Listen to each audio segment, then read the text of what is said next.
Well, good morning, everyone, and welcome to the Fiber Broadband Association's Fiber for Breakfast. We're now in our 46th episode of 2025. Before we kick off, I'd like to thank Wesco, the platinum sponsor of Fiber for Breakfast. Today, I'm coming to you from Kansas City, where yesterday we held our final regional Fiber Connect workshop for 2025.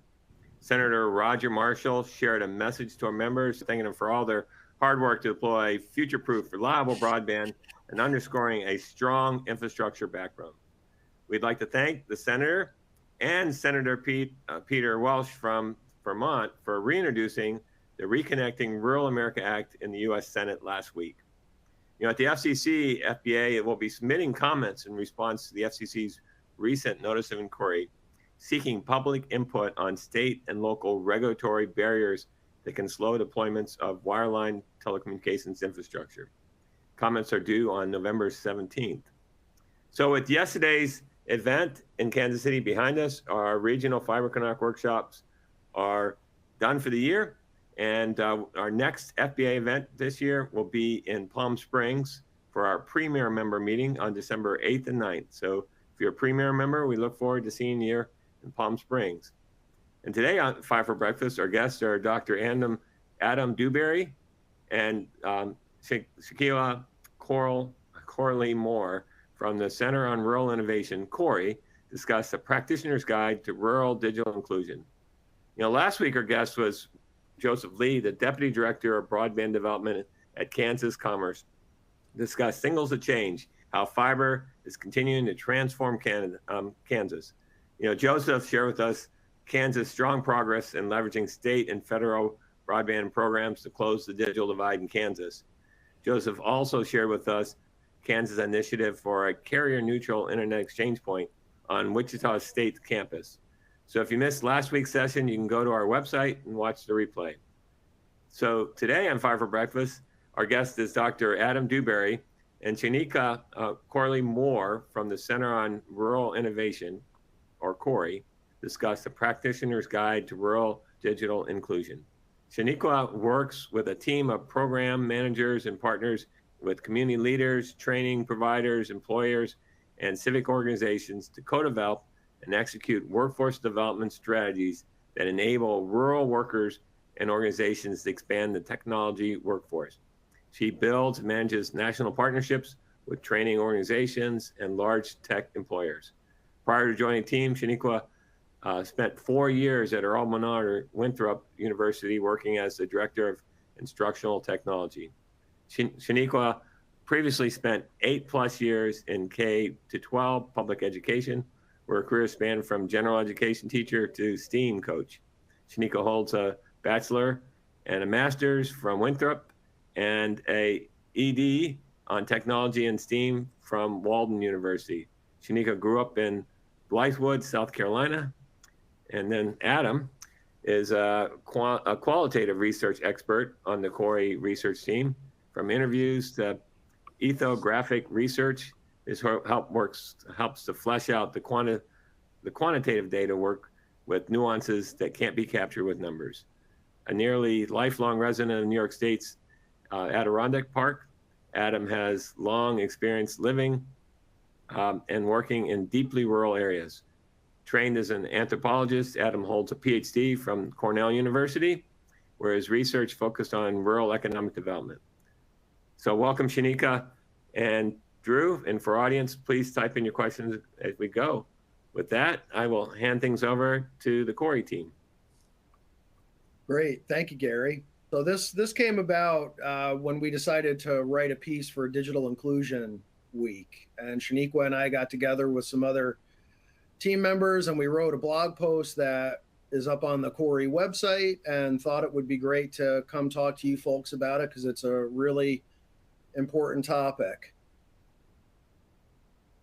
And so at CORI, we believe that talent is everywhere in small towns, and our mission is to empower folks in rural areas to participate in the growing tech economy. And that's really what Shaniqua's team are, the folks on the ground really doing that.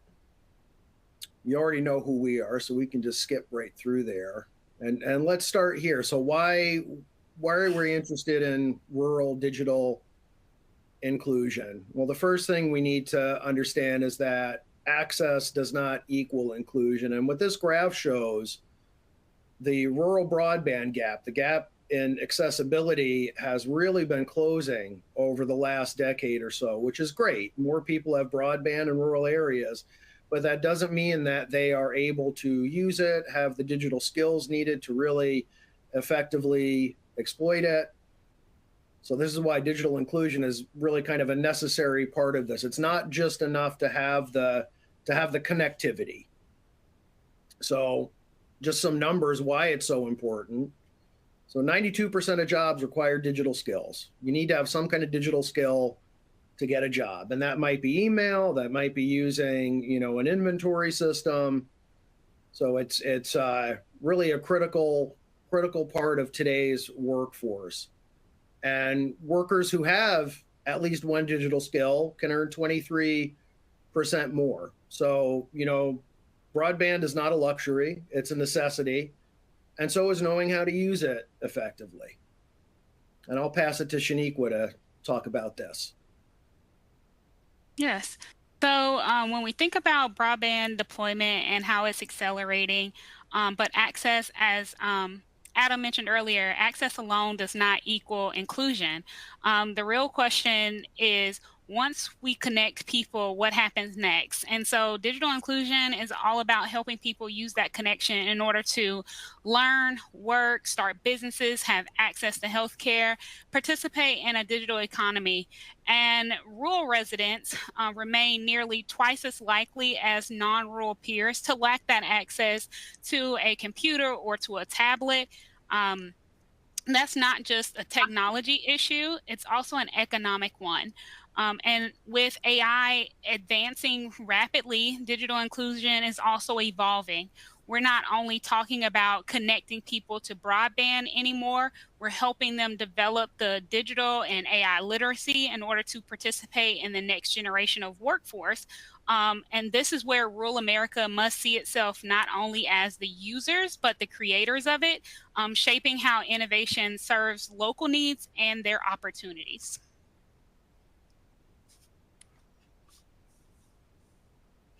And so when we're talking about tailored interventions, one of the things here that always stood out to me, simply giving out devices or setting up Wi-Fi hotspots doesn't necessarily close the gap that we're seeing. Research consistently shows that programs achieve the best results when devices are paired with personalized instruction or ongoing technical support. So for example, when you're thinking about the Digital Bridge Project, for example, in Seattle, it revealed that distributing computers alone did little with hands-on learning and mentoring. Did little without hands-on learning and mentoring. The real key here is designing programs that meet people where they are, literally and culturally. That might mean holding sessions in a familiar space, like schools, libraries, or clinics, or tailoring instruction to local languages and lifestyles.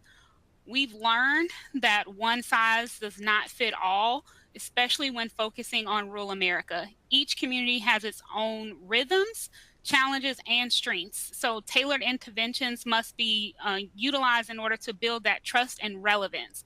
And that is how we're going to be able to transform that connectivity with real opportunity. Right. At Corey, we like to say, if you've seen one rural community, you've seen one rural community. There's a lot of variation. One of the things we did pull out in our article are covering a couple different populations who might need some of these tailored interventions. And the first are low-income rural households. So rural areas have higher shares of poverty than non-rural, and you could see here 15.4% of the rural population lives below the poverty level. And affordability is a really significant barrier, both in getting devices, but also getting broadband access. And when the Affordable Connectivity Program sunset, a lot of people lost access. And just to, rewind and talk about that a little, the Affordable Connectivity Program, or ACP, started in 2021, and its aim was to help folks access internet.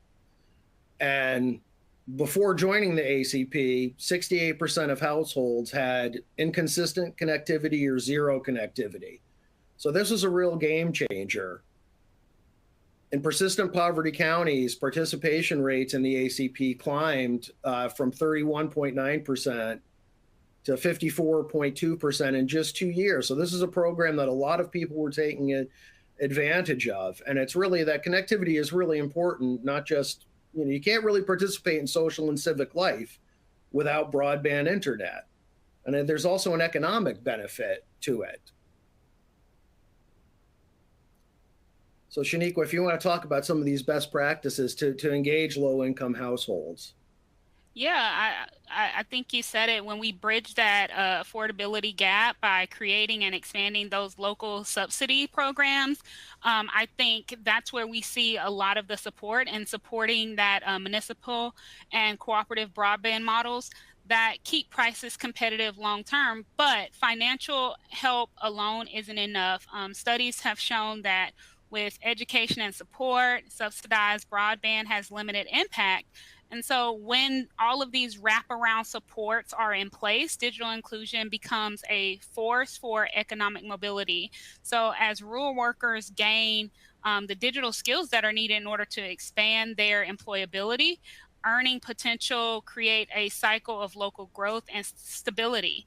And so communities often can bridge that affordability gap through creative models like local Wi-Fi zones in downtowns or in libraries, or state level affordability initiatives, and then pairing those with hands-on digital training and support to ensure that participants not only get online, but they're able to stay online and utilize it in meaningful ways.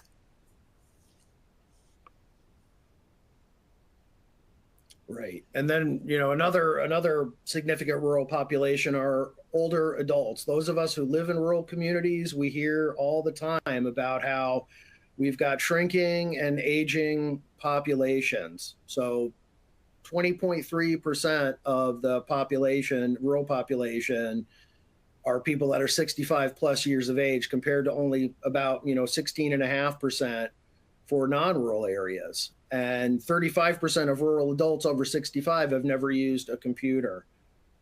And this forecloses on a lot of opportunity for people, not only staying in contact with loved ones, but also things like banking.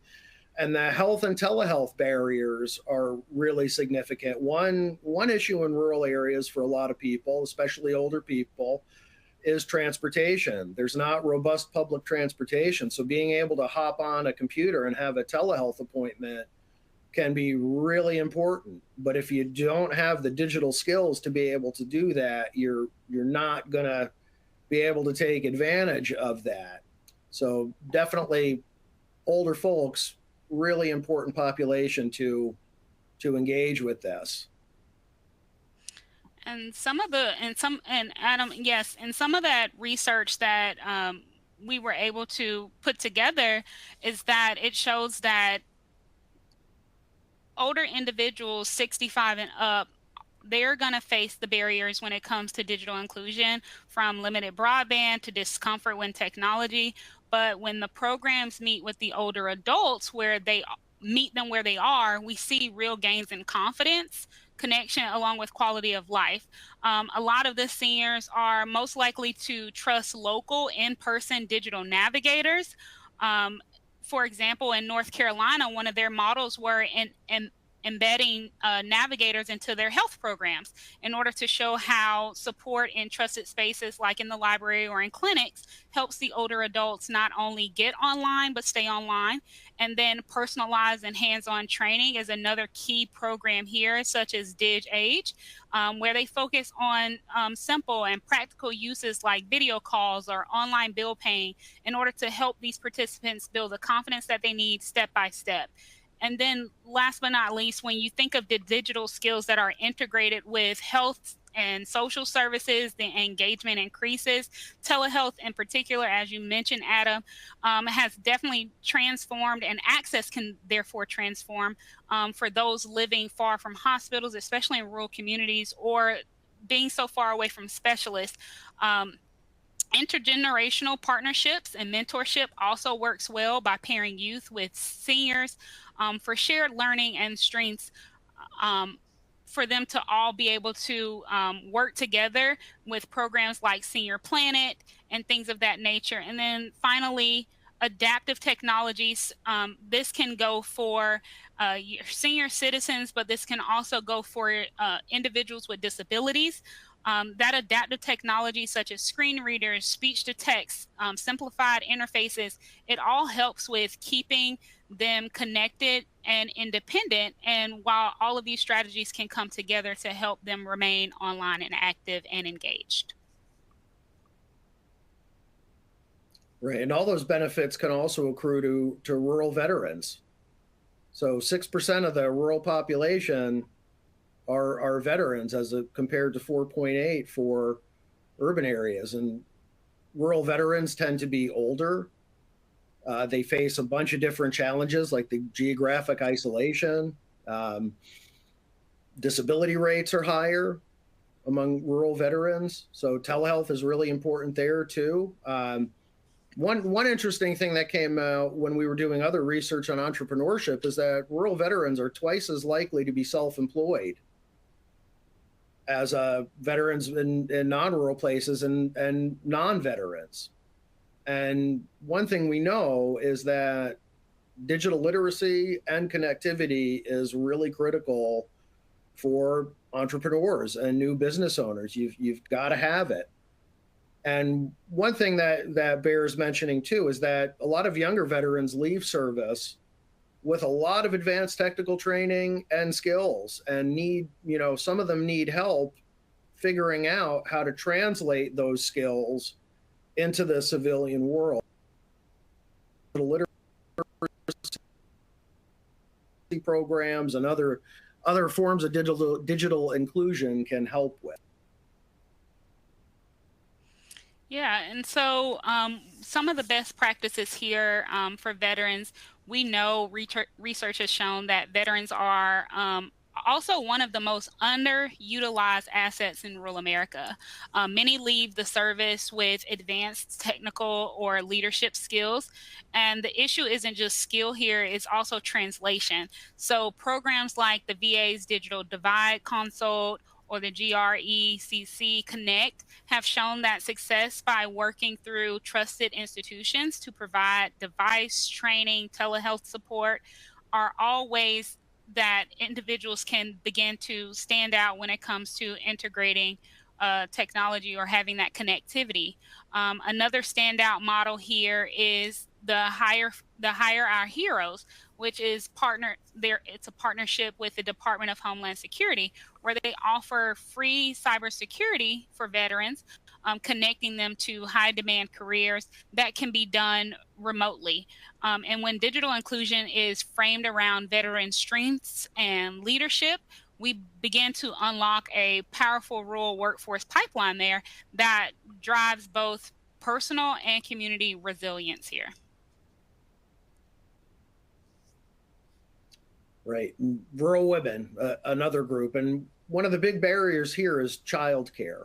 So 60% of rural Americans live in a childcare desert. They don't have access to it. And that really complicates being able to get this kind of training. Because if you're not super digitally literate, you're probably not going to hop on a Zoom call or go to a webinar. So in-person training can be really, really important, but it's difficult to get if you don't have childcare.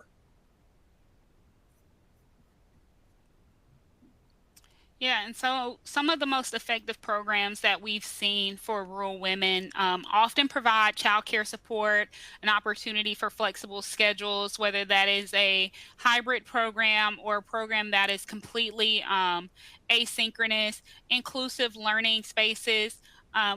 When we invest in women's digital skills, we see ripple effects. You see new businesses, you see stronger families, more resilient communities. In order to boost that type of participation, though, programs must address the caregiving responsibilities that Adam mentioned. You must also be able to provide them with maybe transportation and embed learning in some of those common spaces that wouldn't mind having children around, such as utilizing your schools or your libraries. Creating supportive learning environments is essential.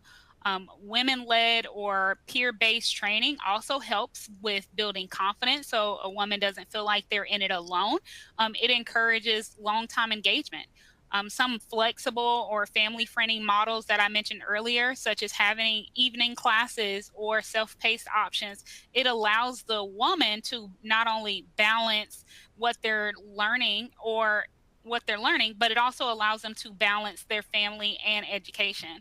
And then finally, you're able to, and finally, the focus on the economic empowerment through digital skills. And so there are several programs that I can mention here, such as Women in Digital Business, or the SBA's Ascent platform shows how rural women can utilize technology to launch online businesses, marketplaces, and they achieve that financial independence. And so when a rural woman is able to gain that digital confidence, the benefits ripples outwards. For sure. Adam and Shaniqua, let's, I know you guys have a bunch of slides left, but let's just kind of talk a little bit about, I mean, I think everybody gets that, everybody needs to be able to participate on the internet and what's next, right? I mean, it's clear, but, when I do a lot of whitewater kayaking in Polk County, Tennessee. It's the poorest county in all of Tennessee. And when I try to go to get a signal to do work, I go to the Hardys, and I can't get on. I go on their Wi-Fi, and it can't even render a web page. It doesn't have enough bandwidth, right? And so I go and I try to do a speed test. It can't even render the Ookla. So I walk over next door to the Dollar General and say, hey, can I use your Wi-Fi? And they're like, well, it barely can do our point of sale. And so they send me over to Polk County Library, which is, I need to send you guys a picture of what the Polk County Library looks like. But, at least you can sit out in front in the driveway there and be able to get a connection. So when you're in a community like that, where it's so hard, I mean, when you're sitting there, can't even get a web page to render, how are you possibly going to participate when it's just an act of frustration? Yeah, well, that's one of the things is that this isn't a one or the other. You need the connectivity as well. The connectivity is the prerequisite, right? But one of the points we're trying to make with this is that connectivity just isn't enough. But I mean, like if you look at, we'll take the BEAD program, where, the administration, or I should say Commerce, has put their thumb on the scale to try to get, there's going to be 1 million rural locations, rural families, they're going to be relegated to satellite. So how are they going to participate? And I guess the bigger question is, satellite's available to them today and they don't subscribe. You're talking about affordability. How are they going to subscribe if it's not affordable today? How is it going to be any more affordable tomorrow? Right. It's not. And, this probably better than anybody, Gary. Satellite is not a panacea. You can have some good connectivity with satellite, but the upload speeds, I think, are going to continue to be a problem. Where I live in rural upstate New York. I've got cable internet, and the upload speeds I get often make it a struggle to participate in video calls. I'm surprised I've not frozen during this podcast already. With satellite, I had a colleague who had a Starlink connection. I don't know if I'm allowed to say that, but and he had a real tough time working remotely with that. For some folks, it works okay, but there are lots of like local conditional aspects that are going to affect how well satellite works. So it's not an answer. Well, I mean, the good news is we'll have fiber to pretty much everybody by the end of the decade, and even so, let's assume that in the fullness of time, everybody will have a robust broadband connection. So now when you're in, like, for instance, I'll take parishes in Northeast Louisiana. So eventually they'll get fiber, not today, but someday in the future.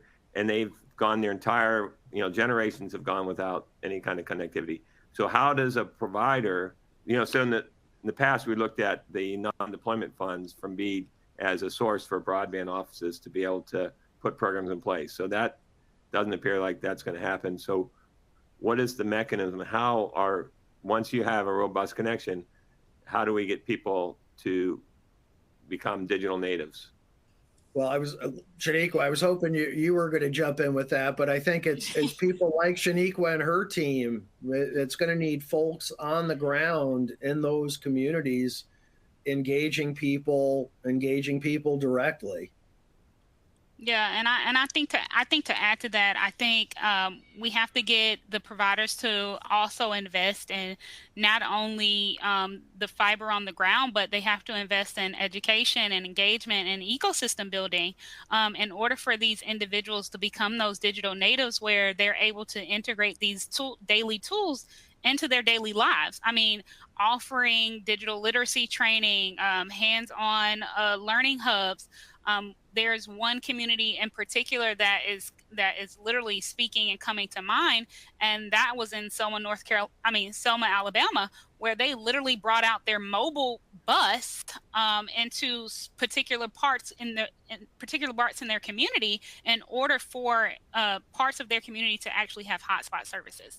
And so I think it's going to be able to find that great value when it comes to connectivity, and then making sure that we're able to implement that into daily life.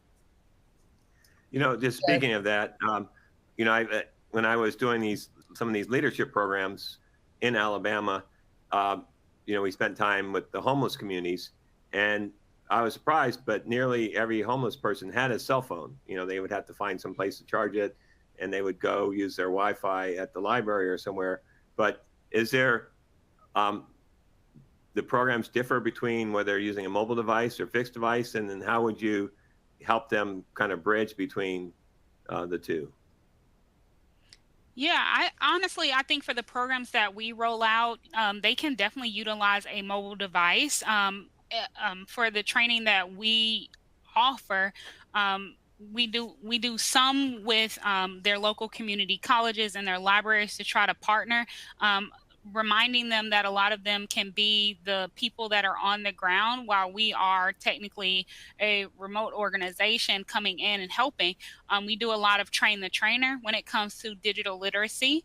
And so by providing that digital navigation to individuals on the ground, and therefore once they go through the train the trainer, they're then able to then train others, of course. So for the providers, so half our members are ISPs, so they're providing these broadband services. So where they come to Corey to look for these assets, and what's the next step on how to help with adoption and inclusion? As far as adoption and inclusion, one of the things that they can do is, come to Corey, talk to Corey about, their different services or where they're getting ready to launch. If they would like to provide any sort of support when it comes to helping us get out into that community, to actually talk to the locals that are on the ground to start leading and training some of those digital navigators. Those are some of the ways that I feel like they can help. And we're also always looking for volunteers and support to help with on-the-ground training. Well, Shaniqua and Drew, thank you guys so much. And we'll have posted Corey information on at the end of this, or in the chat here. And we really appreciate that everything that you and your team are doing to advance opportunities for rural America. And I want to thank everybody for joining us today. And we're going to get back together next Wednesday to meet with Michael Combs, the new CEO of Brightspeed, to discuss leading a transformation, Brightspeed's first 6 months under new leadership. So you're not going to want to miss to see what Michael and Michelle has to say. So thanks, everyone, and we'll see you guys next Wednesday.